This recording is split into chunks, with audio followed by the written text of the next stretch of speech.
श्री गुरुपादुकाभ्यां नमः।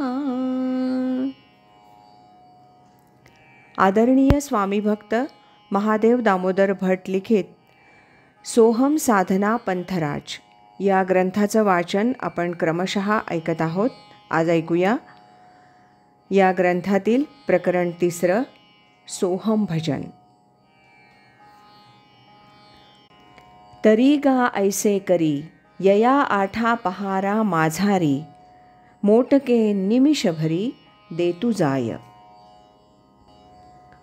माझे क्षणार्ध अनुसंधान कोटी कल्मषा करी दहन तेथ इतरांचा केवा कोण हे स्वये श्रीकृष्ण बोलिला.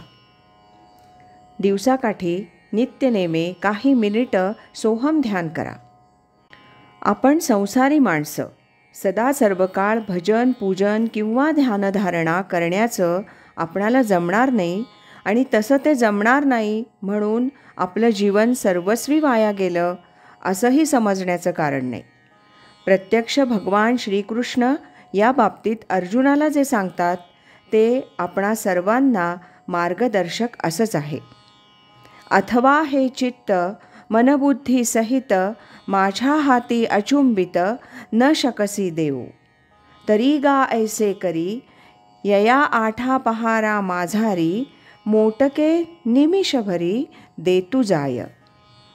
भगवंत सांगतात, अर्जुना, मनबुद्धी सहित तुझं चित्त संपूर्ण सर्व काळ असं माझ्या हाती तू देऊ शकत नसशील तर मी सांगतो असं कर. तुझे हे सर्व नित्याचे व्यवहार अहंकार विरहित असे चालले आहेत तसेच चालू ठेव. मात्र एक कर, दिवसाच्या 8 प्रहरांमध्ये नित्यनेमे नेमके 1 निमिषभर तुझं चित्त तू माझ्या अनुसंधानासाठी, भक्तीसाठी, चिंतनासाठी म्हणून दे म्हणजे झालं.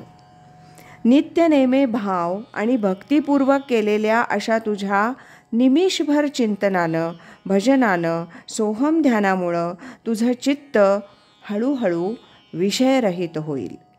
अशाच तऱ्हेचा उपदेश श्रीमद भागवतात भगवान श्रीकृष्णानं उद्धवाला केला आहे. भगवंत सांगतात, उद्धवा, माझ्या निजभक्तानं भावभक्तीनं केलेलं माझं क्षणार्ध अनुसंधान त्या भक्ताच्या कोटी पापांचा नाश करतं. ह्या उपदेशाचं सार आपण घेतलं पाहिजे.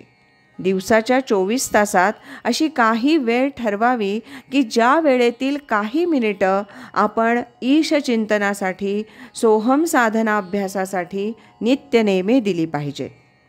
हे ईश्वरचिंतन कसं करायचं, सोहम अभ्यास कसा करायचा हे पाहूया. एकांती उगेच बैसावे तेथे हे समजोनी पहावे अखंड घ्यावे सांडावे प्रभंजनासे. घरातील आपल्याला एकांताची अशी वाटेल अशी एखादी जागा पाहावी. अशा ह्या जागेत ठरलेल्या वेळी आसन टाकून त्यावर स्वस्थ अगदी स्थिर बसावं. असा काही दिवस स्वस्थ आणि स्थिर बसण्याचा अभ्यास करावा. हा अभ्यास थोडा वाढला की आपणास असं कळून येईल की आपल्या श्वासोच्छ्वासाबरोबर सोहम सोहम असे शब्द उमटत आहेत, भासत आहेत. श्वास आत घेताना सो आणि बाहेर पडताना हम अशा तऱ्हेनं सोहमचा असा हा अखंड जप सुरू असल्याचं ध्यानी येईल. ह्या अखंड चालू असलेल्या जपात 6 अहम, तो परमात्मा, तो मीच, तेच माझं मूळ रूप. 6 अहम, 6 अहम, 6 अहम, तो मी, सोहम सोहम असं चिंतन करावयाचं. हेच सोहम भजन. दररोज नित्यनेमे ठरलेल्या वेळी असं हे सोहम भजन सोहम साधकानं करावयास पाहिजे.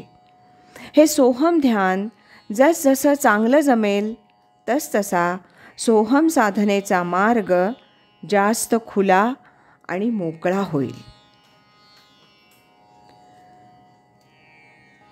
सोहम साधना पंथराज या ग्रंथातील प्रकरण 3 सोहम भजन याचं वाचन आपण ऐकलं. उद्याच्या भागात आपण प्रकरण 4 साक्षीत्व आणि साधना याचं क्रमशः वाचन ऐकूया. श्रीमत् सच्चिदानंद सद्गुरु श्री स्वामी स्वरूपानंद महाराज की जय. हरि ओम तत्सत.